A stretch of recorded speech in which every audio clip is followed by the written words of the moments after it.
پھر آنے والے وقت کے اندر یا نیکسٹ ایئر کے اندر جو وہ انویسٹر ہوتے ہیں وہ اسی حساب سے کام کرتے ہیں.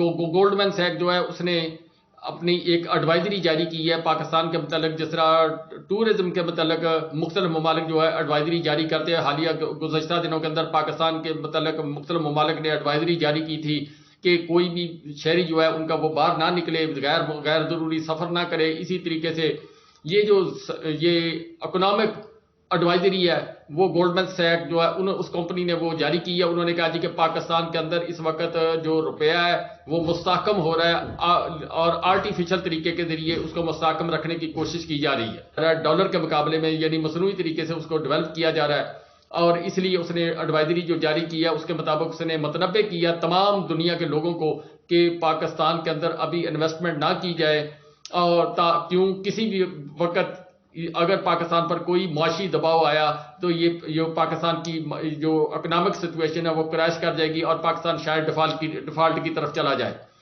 یہ جو ہے گولڈ سیکمین جو ہے یہ ادارہ جو ہے بہت بڑا ادارہ ہے اور ایک اتھینٹک ادارہ ہے. اس نے یہ ایڈوائزری پاکستان کے متعلق جاری کی ہے. دوسرا، طیب اردگان صاحب جو ہے انہوں نے اپنی اسمبلی کے ساتھ خطاب کرتے ہوئے فرمایا کہ جو حماس کے متعلق جو غیر ملکی یعنی یورپی یونین کے جو میڈیا ہے وہ وہ اپنا ایک نیریٹو بلڈ کرنے کی کوشش کر رہے ہیں. جس طرح پاکستان کے خلاف کبھی روس کے خلاف جب جنگ ہو رہی تھی تو پاکستان کے اندر جو لوگ تھے جو جا کر وہاں پر جنگ کر رہے تھے ان کو جہادیوں کا نام دیا جا رہا تھا. پھر جس وقت امریکہ بذات خود یہاں پاکستان کے اندر آ گیا یا افغانستان کے اوپر اس نے حملہ کیا تو پھر اس کے بعد وہ جو جہادی تھے انہی کو انہوں نے دہشت گرد قرار دینا شروع کر دیا. پھر اس کے بعد جناب مختلف اس کی اقسام نکالی گئیں اور اس میں بہت ساری عوامل غیر ملکی بھی شامل تھے جنہوں نے اس کو ہوا دی اور اس کے پیچھے اپنے مقاصد حاصل کرنے کی کوشش کی. اسی طرح جو انٹرنیشنل میڈیا ہے وہ اس وقت حماس کو ایک دہشت گرد تنظیم کے طور پر پورٹریٹ کر رہا ہے. تو اس کے اوپر طیب اردگان صاحب نے اپنی پارلیمنٹ کے اندر خطاب کرتے ہوئے کہا کہ حماس ایک دہشت گرد تنظیم نہیں ہے.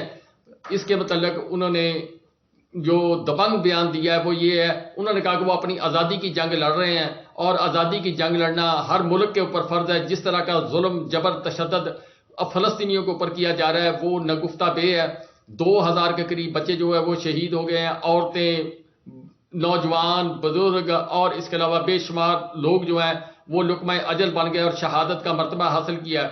ایک الجزیرہ کے وہ رپورٹر تھے، کرائم رپورٹر یا وار رپورٹر اس کو کہہ لیں، وہ بھی کل ان کی ویڈیو آئی سوشل میڈیا کے اوپر، آخری لمحات کے اوپر ان کی ویڈیو آئی اور کیمرے میں ریکارڈ ہو گئی جب ان کے اوپر جو ہے وہ فائر لگا، گولا لگا، جو میزائل لگا، جو بھی کچھ بھی لگا، اس کے بعد وہ شہید ہو گئے. اسی طرح ایک نوجوان نے اپنی جو جان دی ہے وہ کلمہ پڑھتے ہوئے وہ اللہ کو پیارا ہو گیا. پاکستان کس جگہ پر کھڑا ہوا ہے؟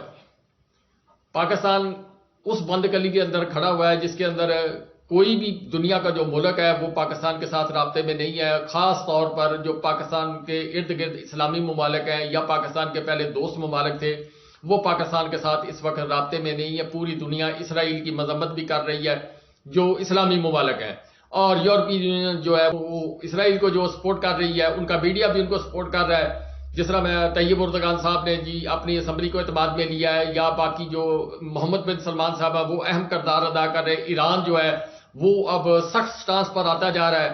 یہ چائنا نے جو ہے وہ 6 جہاز اپنے بحری بیڑے جو ہے وہ روانہ کیے ہیں کھلے سمندروں کے اندر وہ اسرائیل کی طرف، تاکہ خدا نخواستہ اگر کوئی جارحیت کی جائے تو اس کا بر وقت جو ہے علاج کیا جائے.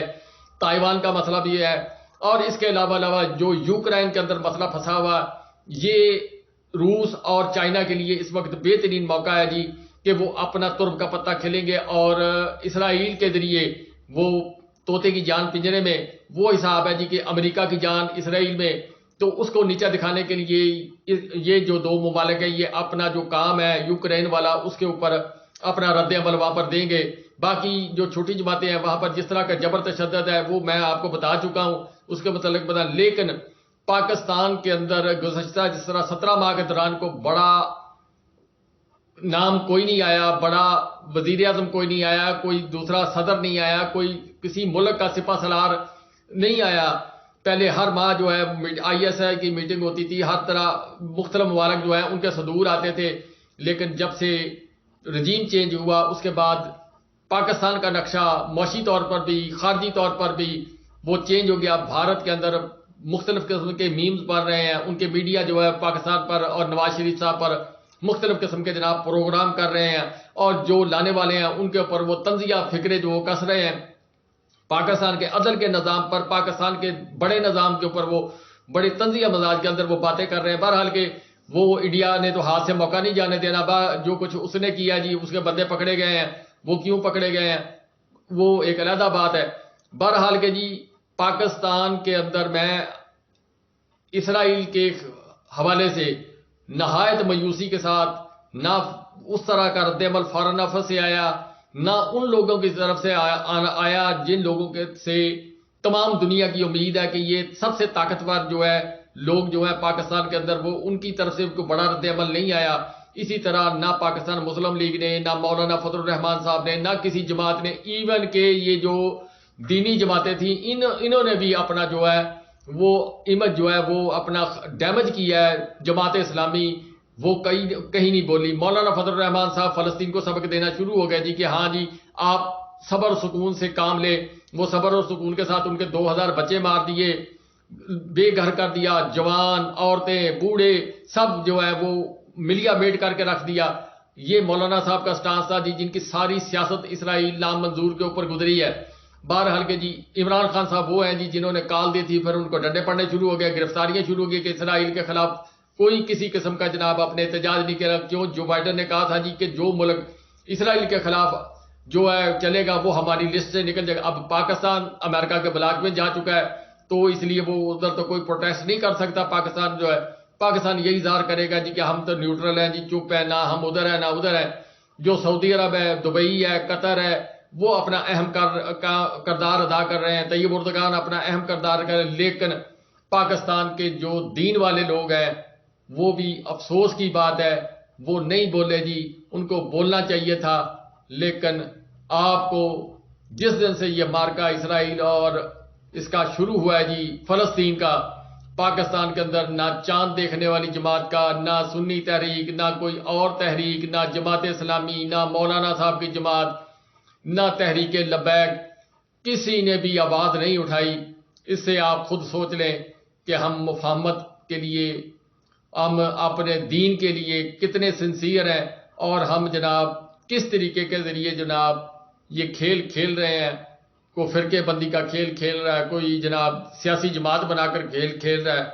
اس کھیل میں پاکستان کو تباہ کر دیا جی. بے شمار لوگ ہیں جی جنہوں نے اس طریقے سے حالات و واقعات کے ساتھ گزارا کر رہے ہیں. کے اندر ایک بڑی ڈیولپمنٹ ہوئی ہے. بھارت جس کو بڑی سبکی کا سامنا کرنا پڑا ہے کہ 8 بھارتی جو ہیں ان کو جناب پکڑا گیا، ان کی انویسٹیگیشن کی گئی. وہاں پر وہ جو اپنا قطر کی نیوی ہے وہاں پر وہ کام کرتے تھے اور ان کو جاسوسی کے الزام میں گرفتار کر لیا گیا. پھر اس کے بعد اب جو قطر کی حکومت ہے، حالانکہ قطر کی حکومت کے تعلقات بھارت سے بہت اچھے ہیں، سعودی عرب کے اچھے ہیں، دبئی کے بہت اچھے ہیں، لیکن جو ان کی راہ ہے اس نے وہ کچھ کام کیا ہوگا جس کے اوپر وہ 8 جو لوگ ہیں وہ پکڑے گئے. پھر ان کو جناب عدالتی کارروائی کے ذریعے ان کو سزائے موت سنا دی گئی. اب یہ اس کے اوپر امپلیمنٹ ہوگا.